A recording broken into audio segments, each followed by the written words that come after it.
de Luisa González, este porcentaje que ha conseguido del 44%, ¿a qué se puede atribuir?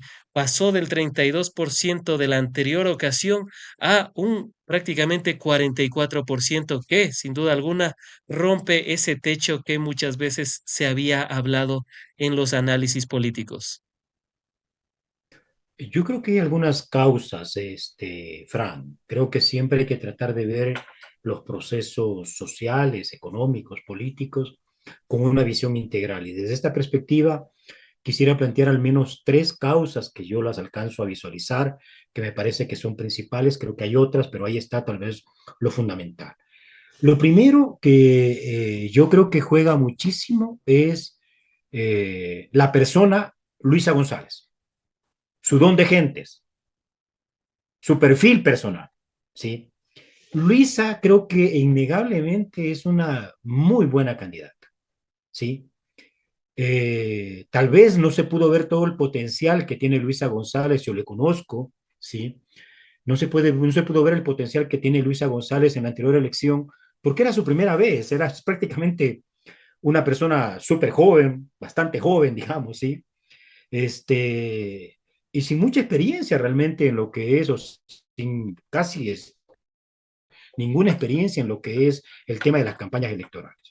Y Luisa creo que es evidente que en términos de su perfil personal es una mujer, yo cuando converso, yo me gusta escuchar mucho a la gente, y cuando converso por ejemplo, con mi hija, ¿sí? O converso con amigos, amigas del barrio, ¿sí? O compañeras, compañeros de organizaciones sociales, una de las cosas, entre las características que resaltan de Luisa es que es una mujer súper sensible. La ve mucha gente, a pesar de su juventud, como una madre, como una persona que se preocupa justamente por sus hijos, por la gente, por las mayorías, por el país, ¿sí? Ven también a Luisa, y esta es otra segunda característica, como una mujer muy capaz, muy capaz. Ella no tiene temor incluso de ir a cualquier medio de comunicación, incluso de aquellos medios de comunicación pautados a servicio de gobierno, de aquellos periodistas, lamentablemente, que se orientan, en este caso, fundamentalmente a la defensa del señor Noboa y de este gobierno y de los gobiernos neoliberales, los tres últimos gobiernos, ¿sí? Y va a contestar preguntas complejas, incluso actitudes a veces agresivas. Y ella con mucha inteligencia racional, por un lado, intelectual, pero también con muchísima inteligencia emocional, Frank, ¿sí? Maneja las situaciones hasta con bromas, se lo coge de buena manera, les dice las cosas. Yo recuerdo la primera entrevista que tuvo en un medio igualmente digital, ¿sí? No voy a nombrar para no generar, digamos, ¿sí?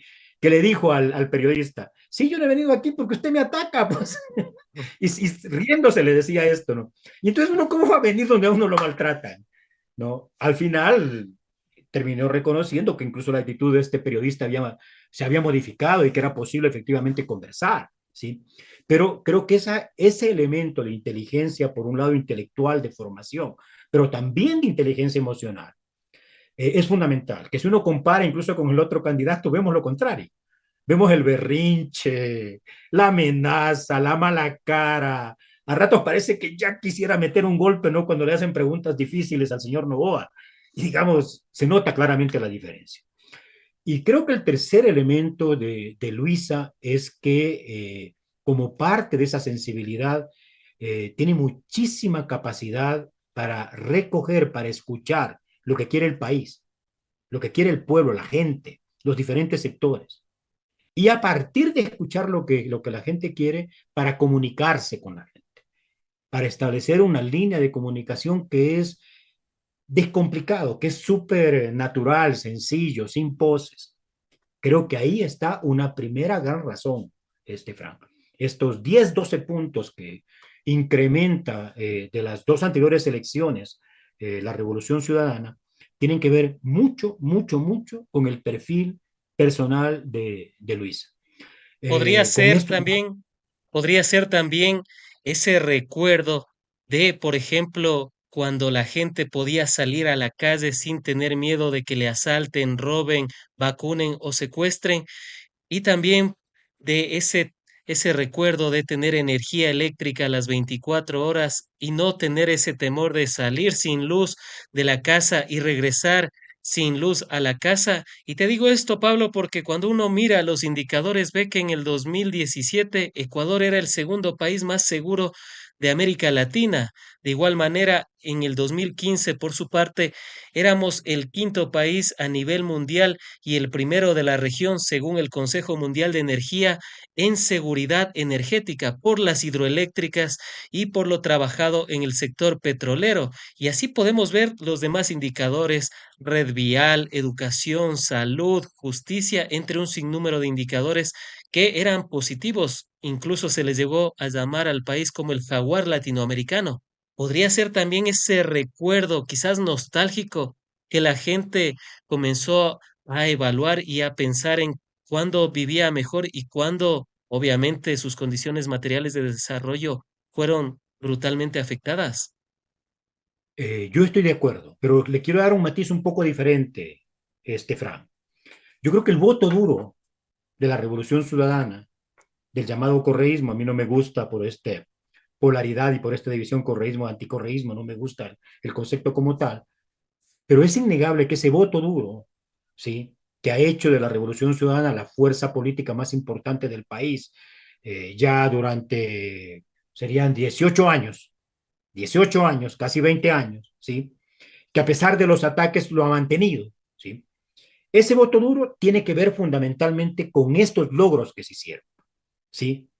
Pero el resto de ese voto también tiene que ver en alguna medida con esto, pero yo ahí la diferencia que quiero hacer es justamente el hecho de que la gente, la mayoría de los ecuatorianos quiere un cambio, porque justamente no soporta seguir viviendo en un país donde hay 750 muertos cada mes, el país más violento del mundo.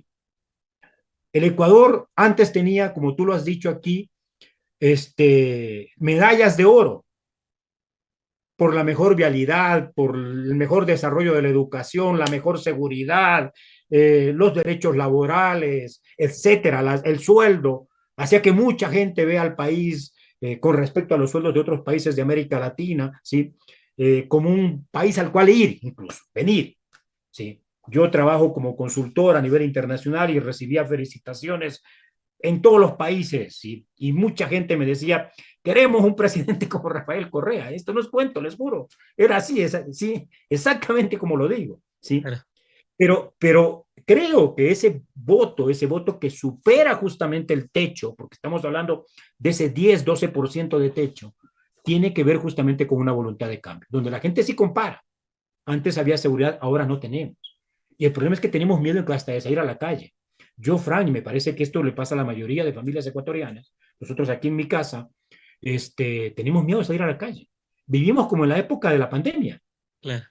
Llave en la puerta de calle, llave en la puerta de entrada a la casa, etcétera. O sea, vivimos escondidos prácticamente o la inseguridad nos ha obligado prácticamente a resguardar nuestra seguridad bajo 7 llaves, ¿sí? O el tema efectivamente de la falta de oportunidades de empleo, ¿sí?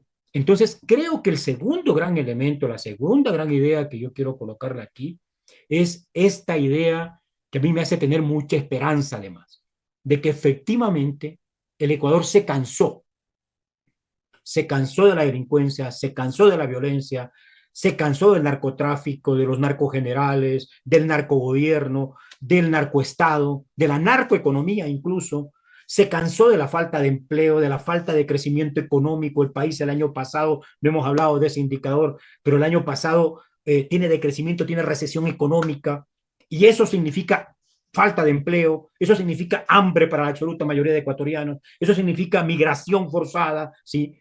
Entonces se cansó el Ecuador y el Ecuador hoy día opta por un cambio. Incluso las encuestas evidencian esto. Y ese es un signo de esperanza. ¿Por qué? Justamente porque apuntan al cambio, no a la continuidad de aquellos que han sido responsables y de aquel que en el último año y meses ha sido responsable justamente de este proceso de destrucción, efectivamente, de la vida en el Ecuador y del país como tal. Creo que esa es la segunda causa, en mi criterio, de la superación del techo electoral como tal, ¿sí? Podría decirse que Daniel Noboa es la continuación de Guillermo Lasso, quien a su vez fue la continuación de Lenín Moreno. Y esto te pregunto, Pablo, por un factor en común: reducción de inversión de el Estado, desinversión en el Estado. También hablamos de los acuerdos con el Fondo Monetario Internacional, que yo en algunos momentos he dicho que no es un Fondo Monetario Internacional, sino es una fábrica mundial de indigentes, porque ningún país al que le ha prestado dinero le ha mejorado un solo indicador de desarrollo humano.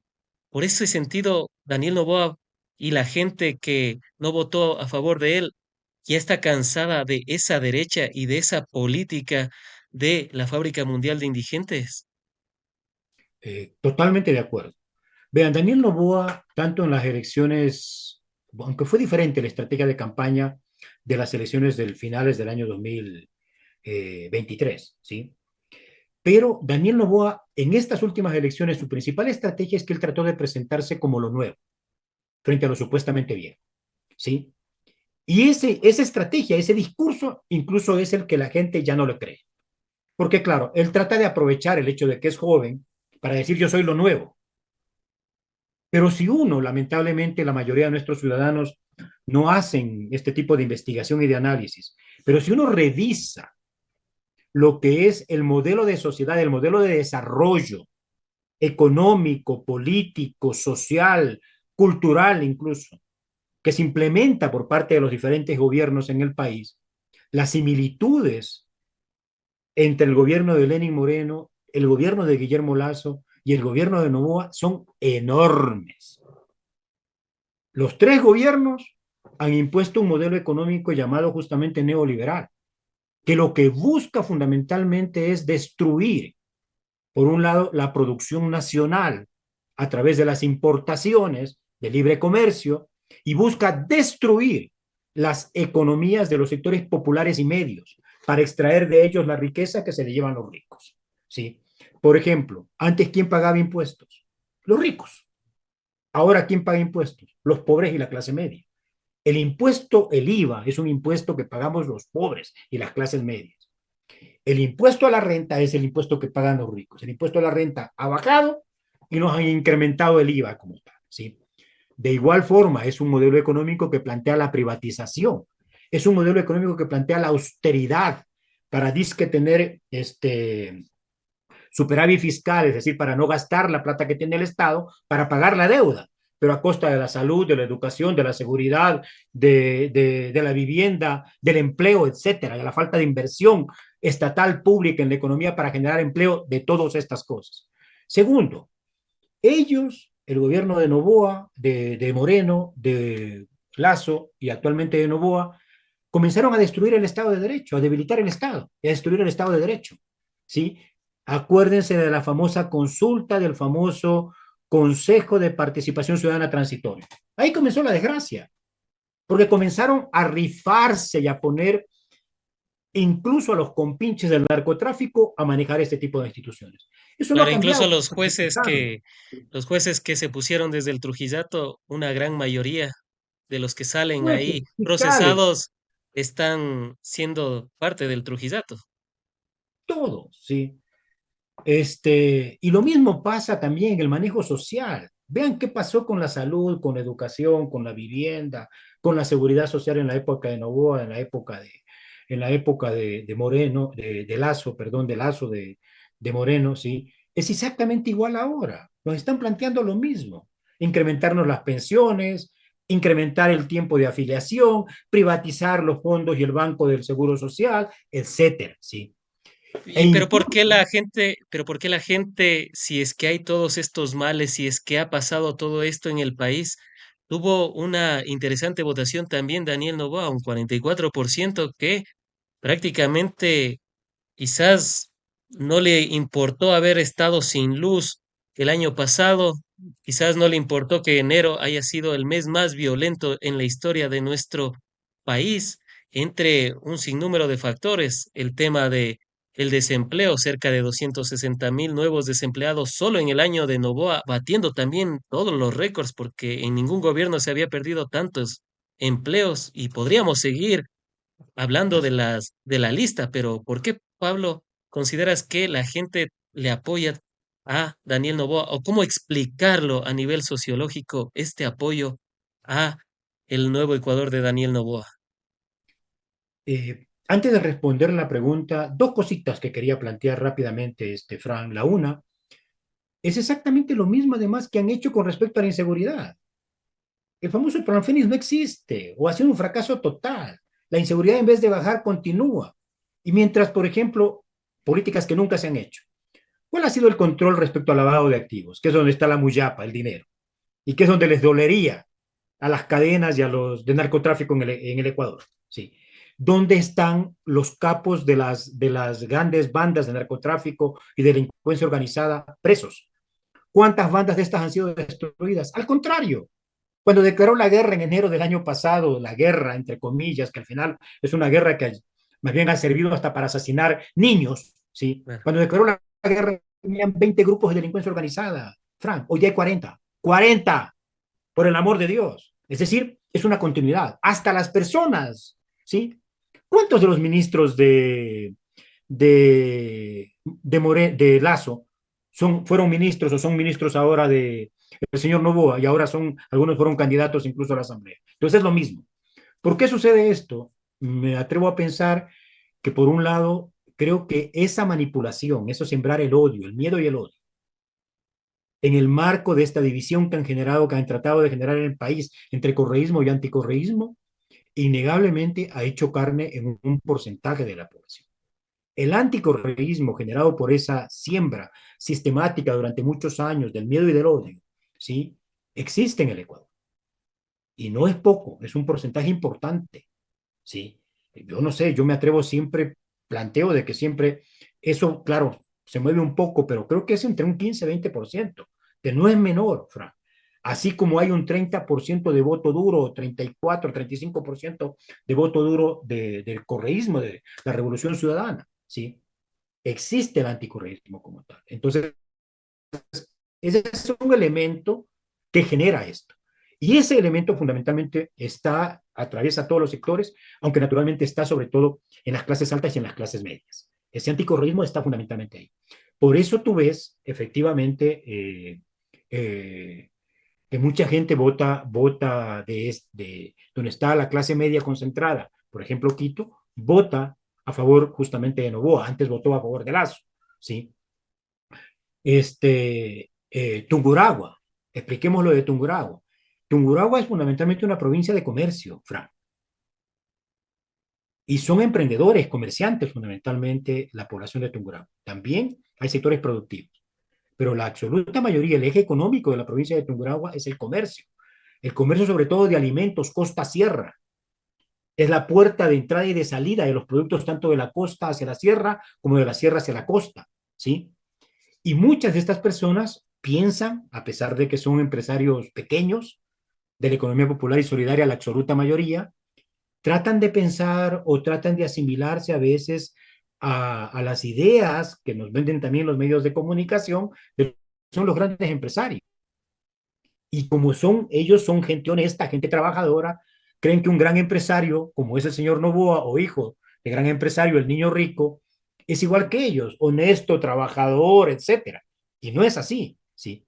Y la tercera cosa que yo quiero, digamos, colocarla, Antes de ir a la tercera cosa, pese a que en Tungurahua, en Ambato, en algunos de estos sectores donde todavía tiene respaldo Novoa, hayan sido afectados económicamente de una manera drástica en estos últimos años y sobre todo en el 2024, porque con 14 horas de apagones hubo pérdidas millonarias. Se habla de 8.000 millones de dólares en pérdidas solo del sector formal. El informal todavía no se ha logrado cuantificar aquello. Pero pese a esto, aún así le apoyan a Daniel Noboa. sí, por estas causas justamente que estoy planteando, Fran, yo estoy convencido. Y el tercer elemento es un elemento que tiene que ver con el desarrollo científico técnico, Fran. ¿Sí? El desarrollo al menos de dos elementos, de lo que podemos llamar las nuevas tecnologías, ¿sí? Y las nuevas ciencias. Por un lado, lo que son las tecnologías de la información y la comunicación, el Internet, las redes sociales, Y por otro lado, las neurociencias, Frank, ¿sí? Está comprobado mediante investigaciones de los neurocientíficos en los últimos 30 años que justamente a través de las computadoras, del informatismo, de las tecnologías de la información y la comunicación, las computadoras, pueden hacer ahora estudios, ¿sí? De las conexiones que hace el cerebro cuando tomamos decisiones y de las reacciones que tenemos los seres humanos. Y está comprobado, Frank, que las decisiones que tomamos los seres humanos, las decisiones de enamorarnos, las decisiones de comprar un teléfono, la decisión de trabajar en esto o seguir esta profesión o esta otra, no son fundamentalmente racionales. No las entendemos por razones intelectuales. No las tomamos por razones intelectuales. Las tomamos por emociones. Por emociones. O sea, yo ya decido, veo ese teléfono, ese me gusta, es emocional, y decido comprar este teléfono. Y después mi razón busca la justificación y las razones por qué yo quiero ese teléfono. Así funcionamos los seres humanos. Y lastimosamente las tecnologías de la información y la comunicación y este conocimiento se puede utilizar y se puede manipular para manipular las voluntades de la gente, para manipular los sentimientos de la gente, para Claro, manipular las decisiones de la gente, incluido en el marketing, en la compra-venta, en la comercialización de productos o en el marketing político, por lo tanto en la compra-venta de votos. Y de esto, lo que estoy diciendo para mucha gente le puede sonar película de ciencia ficción, pero yo les quiero recordar el escándalo que hubo en la primera elección del señor Donald Trump, el escándalo de Cambridge Analytica y las claro. plataformas del señor Zuckerberg, lo digo bien, no estoy seguro, de Zuckerberg. Facebook, de Zuckerberg, ¿sí? De Facebook, de Google, etcétera, ¿sí? Que le vendieron datos, ¿sí? De 50 millones de estadounidenses a la campaña de Donald Trump y segmentaron a ese público y le hicieron llegar mensajes de Trump, ¿sí? Diciéndoles exactamente lo que querían escuchar. Escándalo. Tal es así que tuvo que cerrar esta empresa como tal. Hay varios libros, les recomiendo uno, que es de una ejecutiva de lo que era Cambridge Analytica, que se llama La dictadura de los datos. Y digamos, esto que estoy diciendo es además muy peligroso para la democracia, Fran, y para el futuro de la humanidad, porque efectivamente, sin que nosotros nos demos cuenta, pueden manipular nuestros sentimientos, pueden manipular nuestros miedos, pueden manipular nuestros odios, los peores sentimientos, las peores emociones de los seres humanos necesarias para sobrevivir. ¿Cuándo no tiene miedo, Fran? Cuando está amenazado y es un elemento básico de supervivencia. ¿Y qué hace uno cuando está amenazado? Estoy hablando de neurociencias en este momento. Uno, cuando está amenazado, tiene dos alternativas. O corre, huye, o se defiende y combate. Y esto es lo que están provocando en la sociedad y que explica mucho de la división que hoy ya tenemos, lastimosamente, ¿sí? De estas polarizaciones políticas que no las vemos solo en el Ecuador, las vemos en toda América Latina, las hemos visto en las últimas elecciones de Estados Unidos, las estamos viendo en Europa. Son resultado de esta manipulación científica desde las neurociencias y de las tecnologías de la información y la comunicación de la ciudadanía. Y por lo tanto, la democracia está en peligro, porque eso ya no es democrático. ¿Quién decide ahora por quién nos va a gobernar? Los señores dueños de estas grandes plataformas informáticas, ¿sí? Como el dueño, como Zuckerberg o Elon Musk o Bezos de Amazon, etcétera. Ellos son los que mandan y controlan efectivamente el mundo actualmente. Claro, aumentando la disonancia cognitiva de las personas, por lo cual se comienzan a agrupar, se comienzan a estar estancando en unas especies de tribus en las cuales esa burbuja no explota porque se sigue alimentando, en este caso, por el odio. Es interesante aquello y en algún momento también profundizarlo. Pablo, por otro lado, el tema del apoyo de Claudia Sheinbaum, ¿qué decir al respecto? Sabemos las tensiones que tenemos con México, pero que Claudia Sheinbaum haya respaldado a Luisa González, ¿en qué le podría beneficiar y también en qué le podría perjudicar por toda esta lucha que ha habido por parte de Daniel Noboa desde que invadió una embajada. Dicho sea de paso, ni siquiera en las peores dictaduras del Cono Sur había pasado eso, ni siquiera a Augusto Pinochet se le había ocurrido esa brillante idea, pero aquí en Ecuador parece ser que eso, en vez de restarle a nivel nacional, le sumó a través de precisamente el odio. Pablo. Yo saludo, digamos, en este caso la actitud de la presidenta de México, pero yo quiero referirme frente a este tema a un tema que a mí me parece que es el problema central de este tipo de situaciones. Y es el hecho de que justamente son los políticos los que nos dividen. México y Ecuador somos pueblos hermanos. Lo hemos sido toda la vida, igual que todos los pueblos de América Latina. Y resulta que un político cualquiera que justamente quiere utilizar estas divisiones y estas broncas para dividir al Ecuador, ¿sí? Con fines electorales, también lo hace dividiendo a América Latina. Y entonces, el principal mensaje, la principal cosa que yo quiero resaltar de este hecho, ¿sí? Es esto que acabo de decir. México y Ecuador somos pueblos hermanos. No dejemos que cualquier político, por más presidente que sea, nos divida efectivamente. Para mí ese es el mensaje central frente a esta situación como tal. Y yo saludo las palabras de la presidenta de México, porque justamente más allá de su apoyo a Luisa González, el mensaje de ella es ojalá que esto permita retomar las buenas relaciones que hemos tenido justamente pueblos hermanos como el pueblo mexicano y el pueblo ecuatoriano. ¿En qué nos podría beneficiar el restablecer las relaciones diplomáticas y de amistad con México? En todo, desde el lado comercial, este mamotreto de medida de incrementar los aranceles de Ecuador con respecto a México, cuando tenemos una balanza comercial totalmente negativa, es decir, es mucho más lo que importamos de México que lo que México nos compra. Esa medida, por ejemplo, es una medida claramente politiquera en función de las elecciones, ¿sí? Y que destroza fundamentalmente nuestras economías. Alguna gente, qué bien mi presidente, ¿sí? Le sigue los pasos al señor Trump, por el amor de Dios. Resulta que lo principal que de los 600 millones, 700 millones que importamos de México, la principal importación son medicinas, Frank. Las Claro, medicinas no van a costar más. Las buenas relaciones permiten el flujo comercial en este. ¿Por qué? Si se van a aumentar, ¿cuánto? 27%. Porque les claro. estamos colocando un arancel, un impuesto de 27%. Es decir, van a valer un tercio más las medicinas que vienen de México que lo que valen en este momento en el Ecuador. Vamos a tener más mercado, ¿sí? Para los mejores camarones del Ecuador, ahí no coincido con la presidenta de México, ¿sí? Pero vamos a tener más mercado, por eso, porque es el mejor camarón del mundo, ¿sí? Los del Ecuador, es que también los compran ellos, que también producen camarón, por si acaso, ¿sí? Claro. Es decir, las relaciones comerciales se mejoran, pero más allá de eso, las relaciones sociales, culturales entre los pueblos hermanos.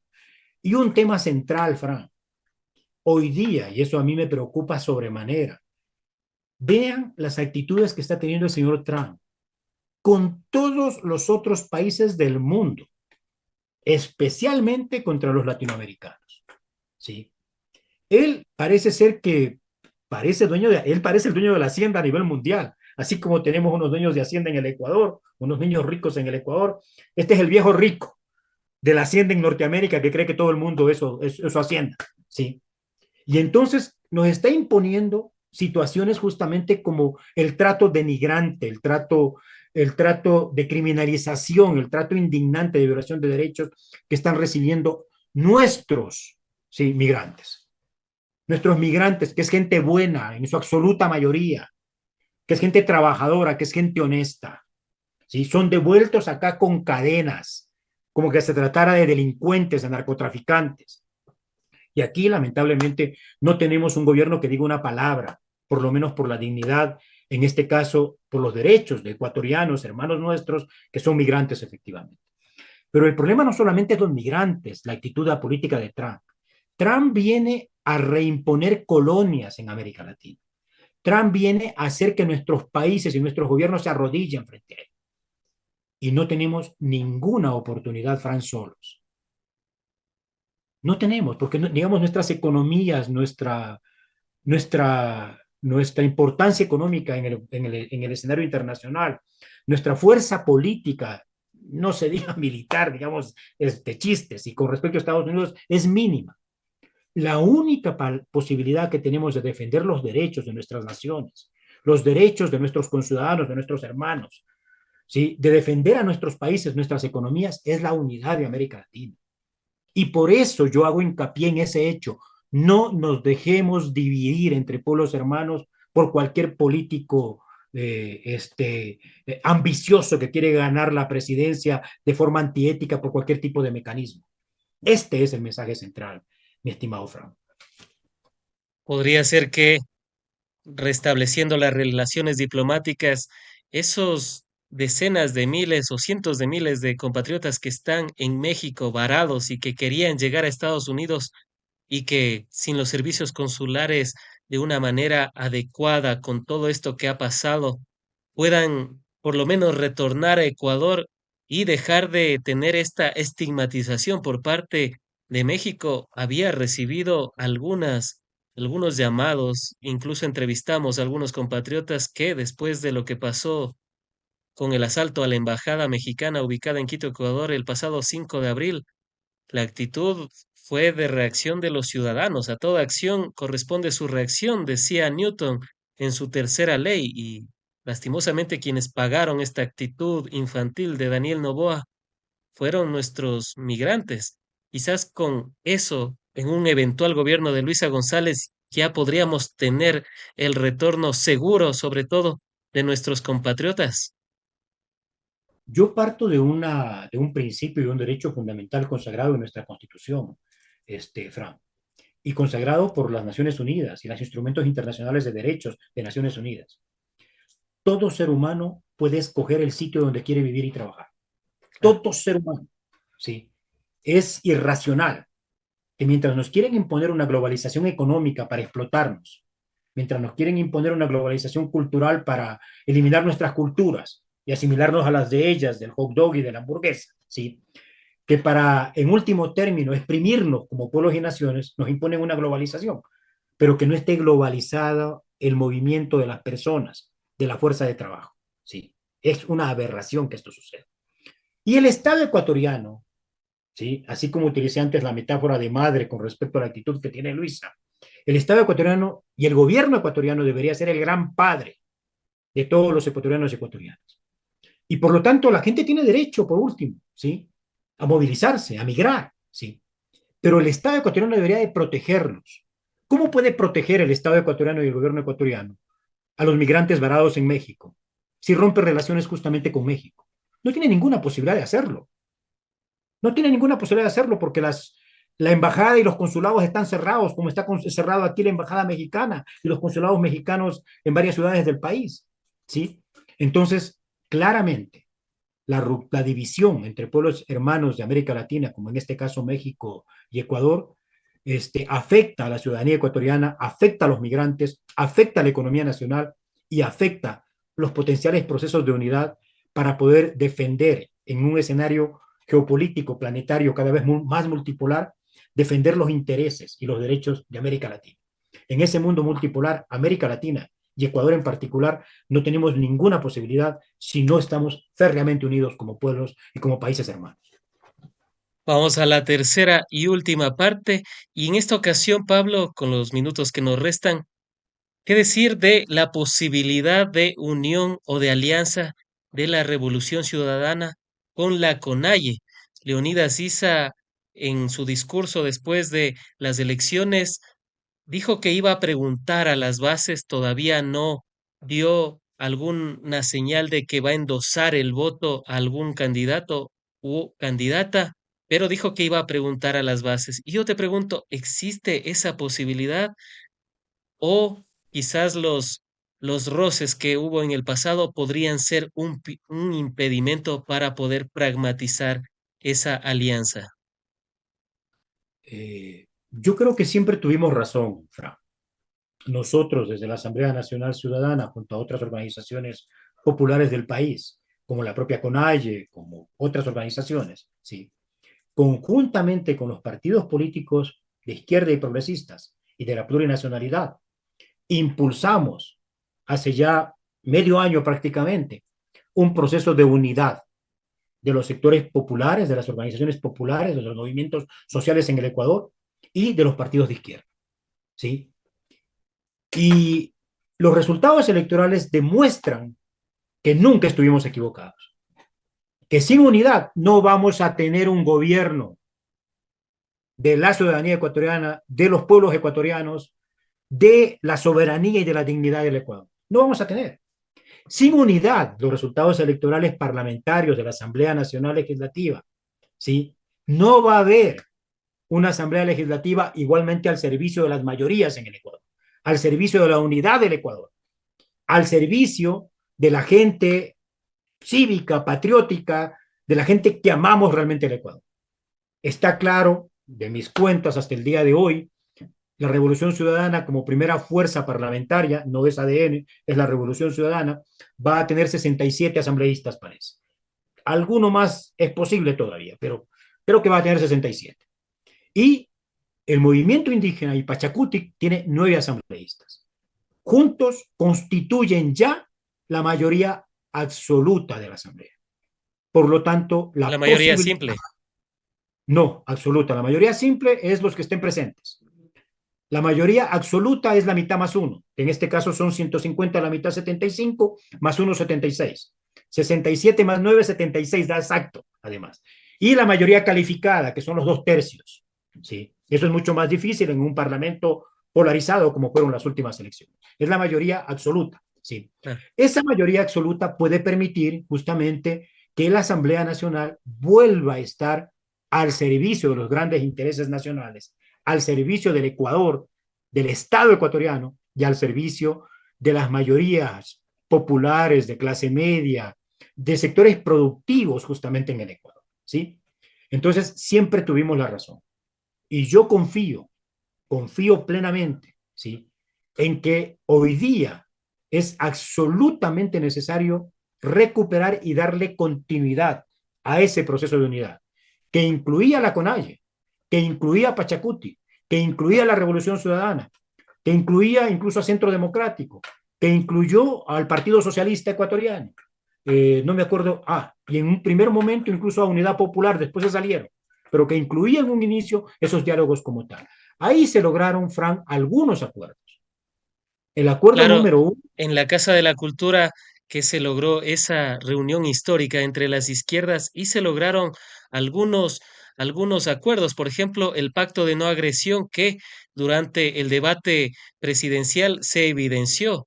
Luisa no atacó a Isa y viceversa. Incluso se dio espacio para que puedan lucirse, por así decirlo. Y así también es, el otro pacto hicieron pases era, gol. eh, y el otro acuerdo era un acuerdo programático que en una eventual segunda vuelta se apoyara al ganador de la tendencia, al que llegara a la final. En este caso llega Luisa González. Pero aquí, Pablo, te pregunto, ¿por qué Leonidas Issa no contesta de manera directa si es que ya hubo estos acuerdos previos, si es que ya hubo esta reunión, si es que ya hay un acuerdo programático que firmaron todas las organizaciones que has manifestado? ¿Por qué Issa no lo dice claramente y dice que va a volver a consultar a las bases cuando se supone que eso ya estaba hablado? Eh, hubo un tercer acuerdo fundamental, el acuerdo de no agresión, el acuerdo de apoyo si es que pasa una de las fuerzas populares y de izquierda a la segunda vuelta, y una cosa que tal vez es la más importante, Trump, el acuerdo de un programa básico para revivir y para salvar al Ecuador.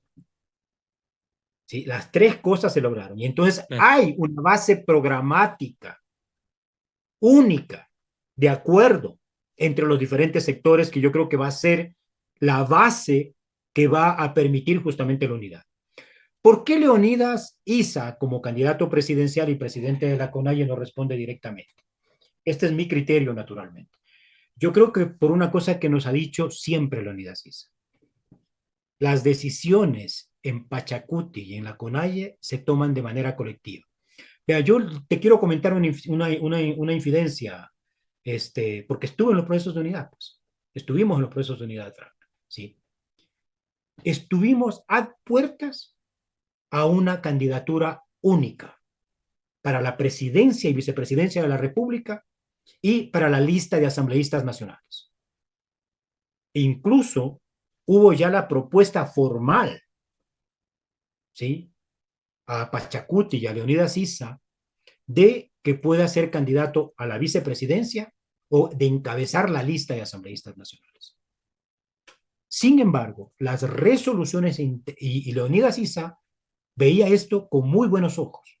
Yo, digamos, no puedo estar naturalmente en la cabeza y el corazón de Leonidas, pero sentía yo que Leonidas Issa estaba de acuerdo con esto, ¿sí? Yo no estaba muy directamente vinculado a esto, pero teníamos nuestros delegados de la ANC participando de manera directa, efectivamente, de todo este proceso como tal. Y nosotros, como somos una organización, nos cruzábamos y analizábamos y evaluábamos la situación. ¿Qué pasó? Pasó que tanto la CONAIE como Pachacuti decidieron que Leonidas Issa debía ir de candidato fundamentalmente para poder arrastrar a algunos candidatos a asambleístas nacionales, que es exactamente lo que han logrado. 9 bloques, nueve asambleístas, no es pelo de cochinos. Claro. Son prácticamente además la fuerza dirimente en la asamblea. Y entonces es legítimo que tengan su propia dinámica, sus propios intereses, sus propias resoluciones. Yo confío plenamente, Frank, justamente porque ya ha habido un proceso, se han logrado en cierta medida aclarar las tensiones que existieron en otros tiempos. Confío plenamente en que vamos a poderle dar continuidad a ese proceso de unidad, pero para ir más allá, para ir hacia una gran unidad de toda la patria, de todo el Ecuador. Hoy día es más que nunca, requerimos esa consigna que la sacamos nosotros en algún momento, la unidad por la patria. El Ecuador, la única forma en que el Ecuador va a lograr resolver sus problemas es superando los discursos y las actitudes de odio y de división para buscar la unidad de todos quienes amamos al Ecuador y quienes queremos una mejor vida, ¿sí? Y que va a ser posible efectivamente esa articulación como tal. Anuncio y hago de una vez la invitación, Fran. Nosotros desde la ANC, conjuntamente con otras organizaciones, algunas de ellas que nos estamos articulando en una cosa que llamamos la plataforma del poder popular, ¿sí? Estamos ya en este momento haciendo una invitación para este próximo día viernes, ¿sí? Viernes caería 13, 14, vamos a festejar el amor y la amistad. No, vamos a festejar y a retomar el proceso de unidad que iniciamos hace 6 meses atrás, para darle continuidad sobre la base de esos acuerdos que se establecieron claramente, de ese programa básico de gobierno en el cual nos pusimos de acuerdo todos para garantizar que efectivamente pueda unirse Revolución Ciudadana, pueda unirse la CONAIE y Pachacuti y podamos unir a todo el país, a otros sectores, a sectores empresariales, a sectores de iglesia, a todas las organizaciones sociales del Ecuador, a todos los ambientalistas, ¿sí? A los jóvenes, para poder justamente construir el Ecuador que nos merecemos, para poder superar la división, superar el odio, ¿sí? Y para poder superar ese clivaje que crearon artificialmente correísmo y anticorreísmo, porque todos somos hermanos ecuatorianos y porque todos queremos efectivamente, excepto hitos vinculados a ciertas élites económicas y a ciertos grupos delincuenciales, todos queremos efectivamente la posibilidad de mejorar la producción en el Ecuador, la economía y de mejorar en definitiva la vida de todos. Y por la otra orilla, Pablo, ¿qué decir al respecto? Daniel Noboa se podrá acercar a Andrea González, que tuvo poco más de 2,7% de votación. ¿Crees que van a estar afines a nivel ideológico? Andrea González es liberal y también es ambientalista, lo cual suena hasta paradójico, pero así se define ella.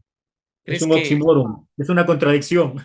es una- pero crees que puede haber este acercamiento? Ella todavía no ha dicho que se va a volcar hacia Daniel Noboa, pero sí ha descartado la posibilidad de hablar con Luisa González. Pablo. Yo no sé si van a llegar a un acuerdo,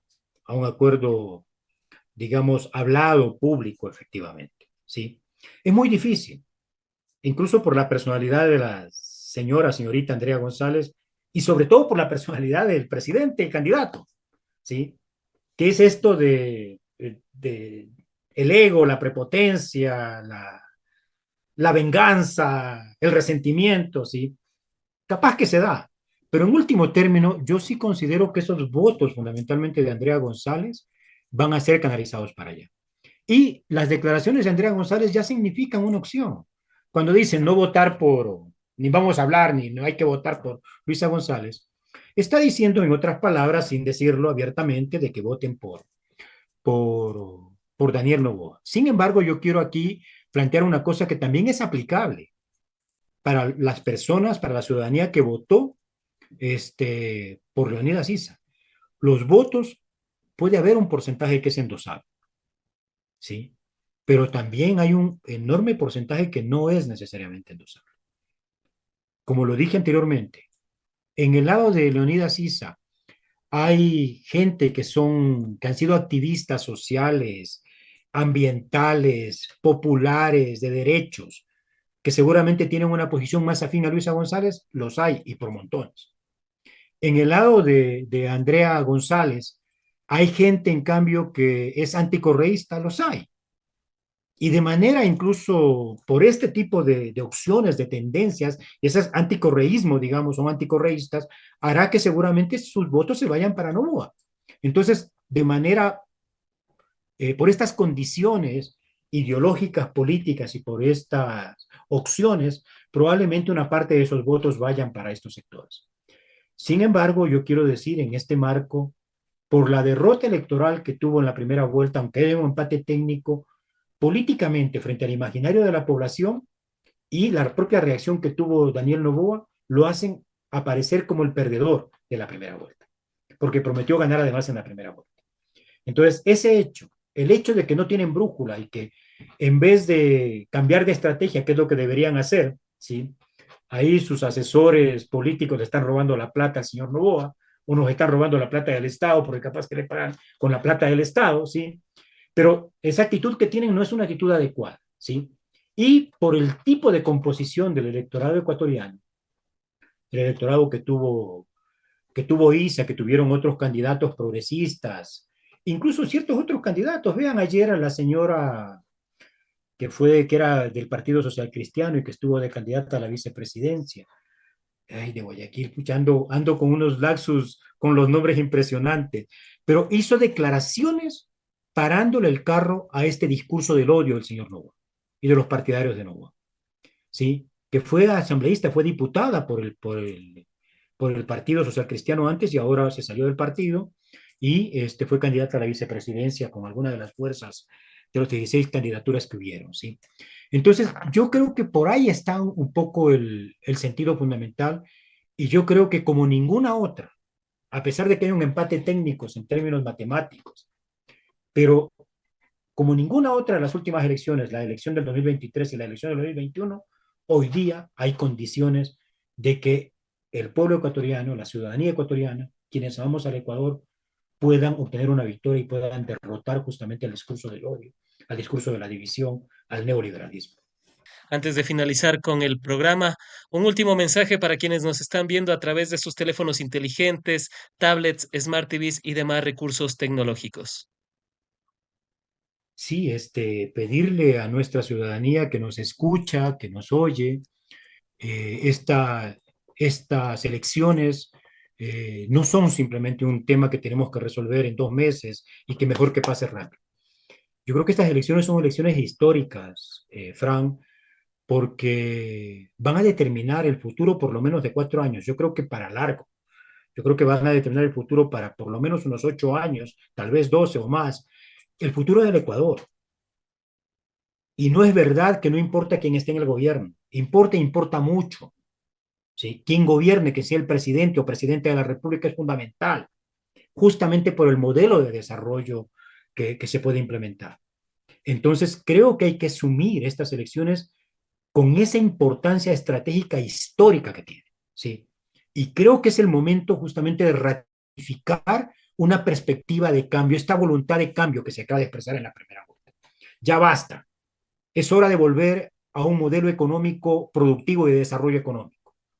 Es hora de volver a que el Estado ecuatoriano proteja a la ciudadanía ecuatoriana. Es hora de volver y de recuperar la situación de paz, de seguridad, efectivamente, en el país.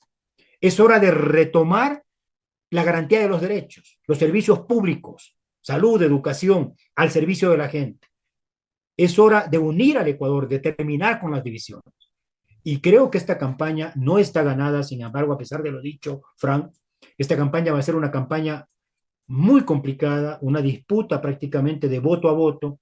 Y ahí yo quiero rogarle a quienes tenemos un compromiso con el Ecuador, con la patria, a quienes tenemos un compromiso con los pueblos del Ecuador, con las mayorías de los sectores empresariales productivos, no los especulativos o no los vinculados al narcotráfico, con las clases medias de nuestro país, con los sectores medios, los profesionales, los dueños del pequeño negocio, del negocio popular, etcétera, con las clases trabajadoras del Ecuador, con los campesinos, con las mujeres, con los jóvenes, con los cristianos, con los afros, con los indios.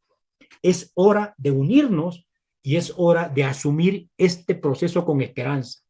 Y a todos ellos les pido, y esta es tal vez la idea central última que quiero dejar, de que hagamos un trabajo persona a persona, que identifiquemos justamente a aquellas personas que votaron por otros candidatos, que identifiquemos a aquellas personas que votaron nulo, que votaron blanco o que no fueron a votar y que dialoguemos, que seamos empáticos, que les escuchemos qué requieren, qué necesitan y que hagamos el link necesario emocional, pero también respecto a las posibilidades de un gobierno como el de Luisa González para poder justamente revivir al Ecuador y que eso permita derrotar definitivamente el odio, derrotar definitivamente la división, derrotar el neoliberalismo, derrotar la violencia, derrotar incluso la falta de acción contra el narcotráfico para poder construir efectivamente un Ecuador próspero, productivo, un Ecuador de paz, un Ecuador al servicio de las mayorías y por lo tanto un Ecuador que mejore la vida de todos y de todas.